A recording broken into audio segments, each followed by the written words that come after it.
одговорноста за бегството на терористот на УЧК е кај Панче Тошковски, не е кај никој друг. Кај МВР, толку. Тоа пајазит, вие сте го ставили 2013 ВМРО ДПМН го избрале за судија у кривичен суд. И Влен ти се фали дека ти извршил притисок. Влен иде, да, Влен се курчат, ние извршиме притисок.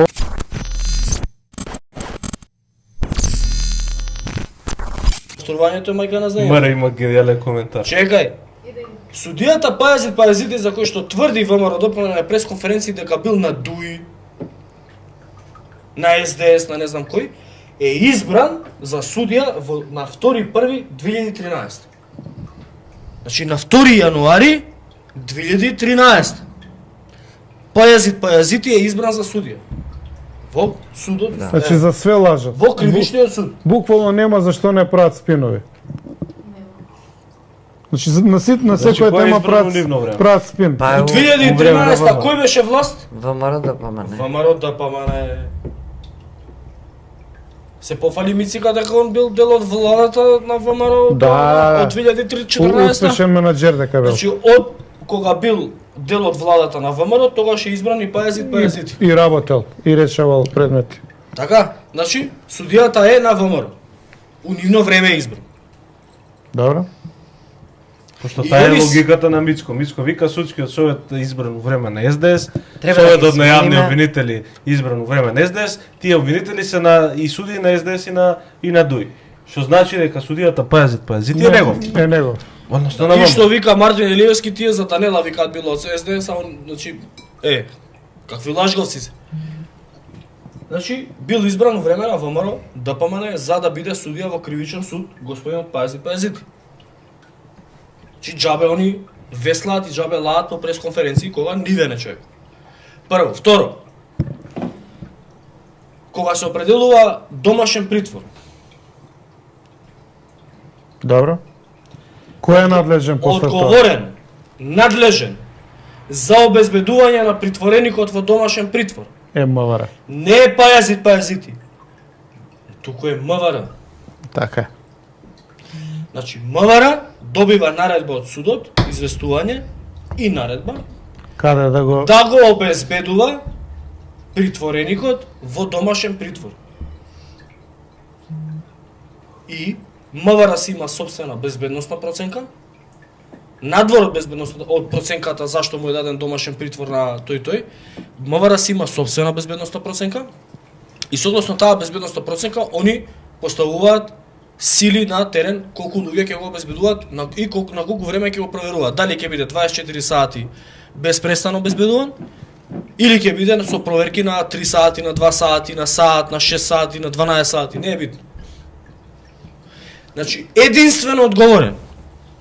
Зошто тој Блерим, како се каже? Блерим Рамадани. Избегал од домашен притвор, единствено одговорен, зашто им избегал е МВР. И тука нема моабет. Дополнително, МВР ги обезбедува границите. Он излегол на граничен премин, он излегол на зелен појас, он излегол на граничен премин. МВР ги обезбедува и граничните премини. Ајде да речеме избегал од домашниот притвор. Се криел негде, не држава, окей. Ама он излегол од граничен премин, па се вратил, па пак излегол. А човекот со потерница? Со потерница е. И тоа МВР на граница Апсија. Да, на граница. Да. Тоа значи дека никој не проверува ништо на таа граница. На граница поминува, точно. На граница мора да помине, не, на граница на систем поминува, пишува поминува во евиденција или стојат назнаки. Задржи Апси, ти реков ми рече. Значи за него би била црвена и би значило Апси. Ако му земе некој документ, ако не му земе, ако му каже ајде ти, ајде. Сега единствено одговорен во оваа ситуација е Панче Тошковски и МВР. Зашто избегал прво од домашен притвор и второ зашто како поминал на граница. И границата ја обезбедува МВР и домашниот притвор го обезбедува МВР. И џабе они веслаат се, ама Пајазити ти реков ми рече ово, нема врска тоа. Пајазити можел да одлучи дискреционо како што мислел.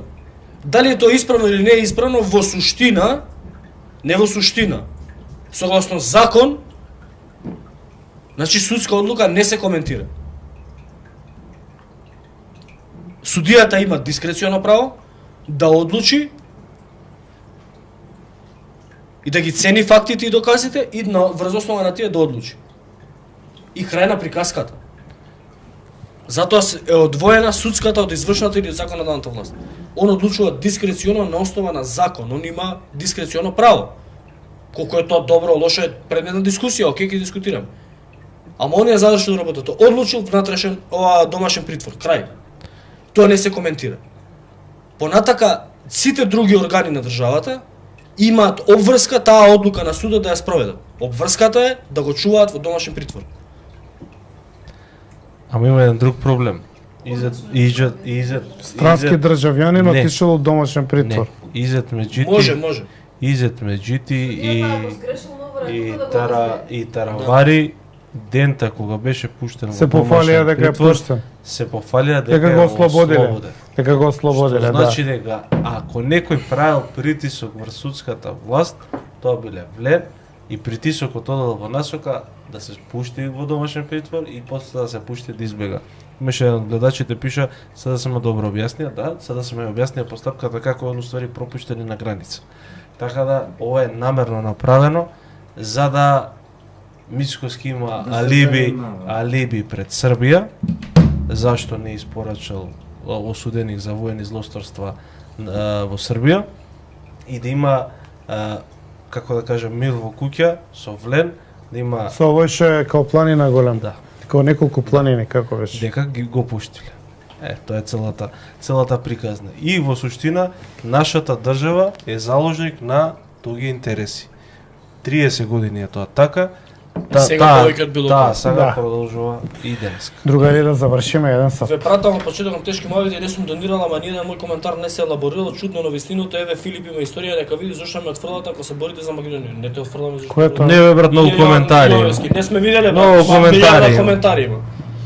И да бидеме искрени, најчесто ги читаме имињата на гледачи кои што редовно не гледаат и ностоп ни пишуваат и ни упаѓаат кои што ни упаѓаат во очи.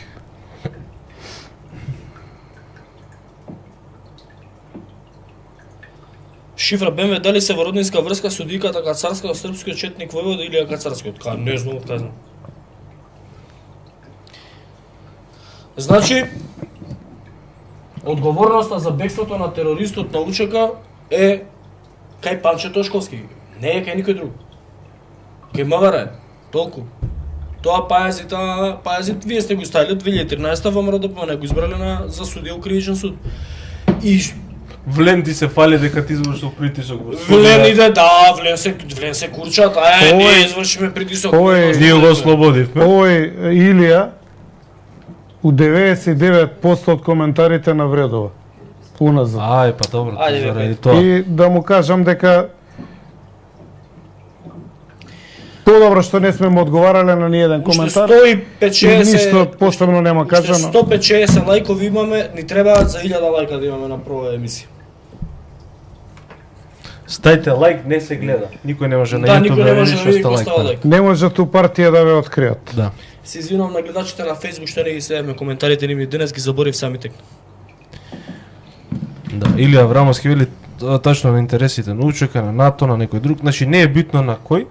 Поентата е дека македонските политичари пред се работа за својот интерес, а за да може да го сочуваат сопствениот интерес, односно да останат на власт, се подготвени да го продадат газот на сите. И вклучително да продадат и вас, како нивни гласачи, подржувачи и така натаму. Се дека не се свестиме дека тоа е така и начинот на кој што функционира македонската политичка сцена, се до тогашка ќе ни се повторува едното исто и ќе живееме како до сега. Реалноста е дека многу голем број граѓани гласа стварно за вистински, суштински промени во државата. У првите 3 месеци се нема променето ништо. Имаме само рушење на лоши рекорди. Дали било со пожарите, дали било со однесувањето на гаши, дали било со начинот на кој што се однесува кон сопствените гласачи мицкоски, кон луѓето кои што му дале подршка, дали биле професори кои што подарат поголеми плати, дали биле вработени у приватен сектор кои што бараат повисока минимална плата, дали биле не знам X број на интересни групи, имаше забелешки од едни од најискрените поддржувачи на ВМРО-ДПМН, ама верувам дека ќе имаме шанса некоја друга прилика да ги коментираме, пошто е поширока темата. Зборам за уставобранителите, имаше Вили. Ќе ослободија сите, а? Не, Вили имаше напишано статус дека не очекува да лежи и натаму затвор во време на ВМРО-ДПМН. Арно, Па не знам. Тоа не е тема која што можеме се одма при крај да ја коментираме, ама сакам да кажам дека расте незадоволството затоа што ништо не се промени. Ова сакам да извини, Натали. Не му брзка. Шо? Кажи. Па кажи Ништо. Кажи. 4 што? Сат. 4 сата викам дискутираме, уште не можеме за 20 дена што се ти случило да уште да го затвориме. Ама добро е што и утре има емисија. Секој ден Ама сега. збориме за 20 дена, кај се 3 години и некој месец. Имаше едно прашање од наш редовен гледач. Само ја сакам гледачите да ги прашам да ако има некој што работи во Арама, дали е точно дека е укината закупнината во Арама, парите за одвоен живот за војниците околу 14.000 денари што ги добивале до сега, дали се стварно укинати? Тоа не можев да го проверам никако до сега. Дали е точно? Имаше прашање од гледач дали ќе има гости од Левица, ќе има, се договоривме, ќе има некоја одредена динамика. Некаде, мислам дека за месец-два ќе дојде и Апасиев. Ќе разговараме, да ги усогласиме распоредите. Ќе има доста интересни гости оваа сезона, ќе имаме доста интересни емисии со... Па ќе видиме, се работиме некоја динамика, ќе имаме уште оваа недела, уште прва недела гостин од Левица, се договараме кој, ќе биде интересно.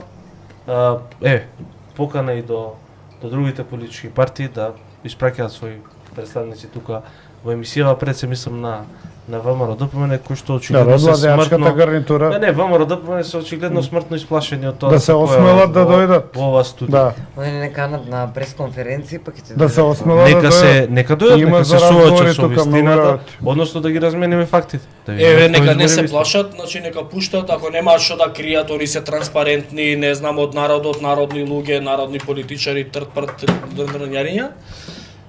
Пуштете покани кога или известување кога имате активности на терен да дојдеме, нели и ние да снимиме, ќе снимиме ние што проект, што утварате ко проект, нормално ќе имаме и прашање.